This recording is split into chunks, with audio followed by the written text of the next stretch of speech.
crying? There's no crying in baseball. Do you guys know that quote? It's from a movie and Tom Hanks says it too. I think Madonna was in the movie. But if I'm dating myself with that movie, because it is an old movie, basically, like, there's this women's baseball team, and they are not doing well, and one of the girls is like struggling. Madonna's character is struggling, and she starts crying, and Tom Hanks is like yelling at her, crying? There's no crying in baseball. And I feel like it's the same for us introverts. Like, we hold ourselves to this standard where crying is not allowed. And I'm not sure why we do that. Probably because it's like it being vulnerable, and we see it as showing a weakness when really it's our body's way of telling us that emotions need to be addressed. So last week I had a client come in, and for like, I could tell something was off, like within those first few minutes of her coming in, and then within like 5 minutes of our appointment, she was in tears, and was like, no, I'm okay. I'm gonna push through. And obviously those emotions were like needed to come out. They were like at surface level and needed to come out. So I like to think of them as like an alligator or a crocodile. You know how they're like right under the water. They're like just there waiting, like they're just under the surface. And so many times our emotions are hovering right there under the surface, and then they come out at like inappropriate times. Like, she was fine, she was in a safe space with me, and I was ready to help her. It was a safe space, but she felt like it was an inappropriate space for her to show feelings, or basically just to show those feelings or emotions at all.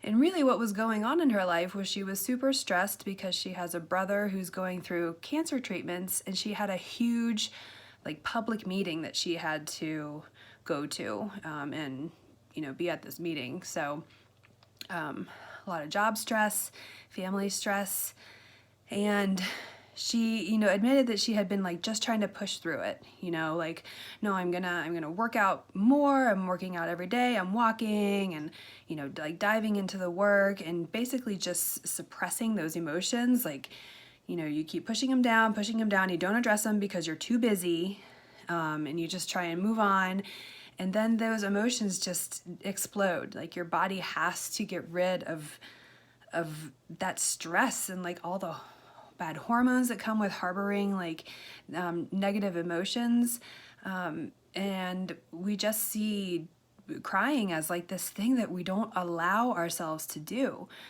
And I saw so much of myself, my previous self, in my client, that I told her, I was like, you know what, like, when you leave here, you need to go home and allow yourself at least 30 minutes to cry, to process the emotions. They're obviously there and need to come out. Like, they're an alligator right now, and they're ready to bite. Yeah, so I said, we can push through right now, but those emotions become a distraction. Like, she had this big meeting coming up, and I'm like, if you're totally distracted by like worry for your brother, and you're just gonna push through and ignore it, essentially, those emotions can come out at the big meeting that she's addressing, or they never, like, one little thing is gonna trigger it. So I'm finding that when I allow myself to cry, or when I allow myself to talk about the things that I feel either embarrassed about or ashamed about, it's always an issue with me. Like, whoever I feel safe with, it is always okay with it. And once I get those emotions out, then everything gets so much like better. Like, you get power back, because when you're holding those emotions in and not addressing them, you're giving them power. So I always feel more in control of my life, and I always feel it doesn't mean that the situation is getting better. It just means you're responding better to the situation, and you can probably address it better once you've processed those emotions. So anyway, my advice to you is if you're seriously stressed out and trying to push through it and you're not allowing yourself to cry, it's going to come back and be an alligator. It's going to come up right at the surface and bite you when you're least expecting it. So allow yourself to cry. Like I always, like, I never allowed myself to cry. Like, I'm a strong person. I don't need to cry. Yeah, well, there's stress in the world, and actually I do like crying now because I know it's like, okay, I'm gonna now move through this. Like, I allowed myself to cry, and now I'm moving through. So the end story with my client is she texted me, and I'm going to put a picture up here in the next frame, but she ended up texting me that she went home and literally like took the morning off and went into work late so that she could process her emotions, and she said it was the most helpful advice, you know, that she's had, and the meeting went great when I followed up with her.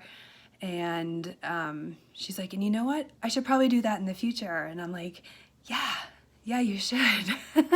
We all should, because crying is not weakness, and there is crying in baseball. So I hope that's helpful for you guys. Please find someone safe to talk to and share your emotions with. Allow yourself to cry, even if it's in the shower or in bed or wherever it is. But it's super important to get those emotions out. All right. Send me a DM if you want to talk about anything. I'm always here.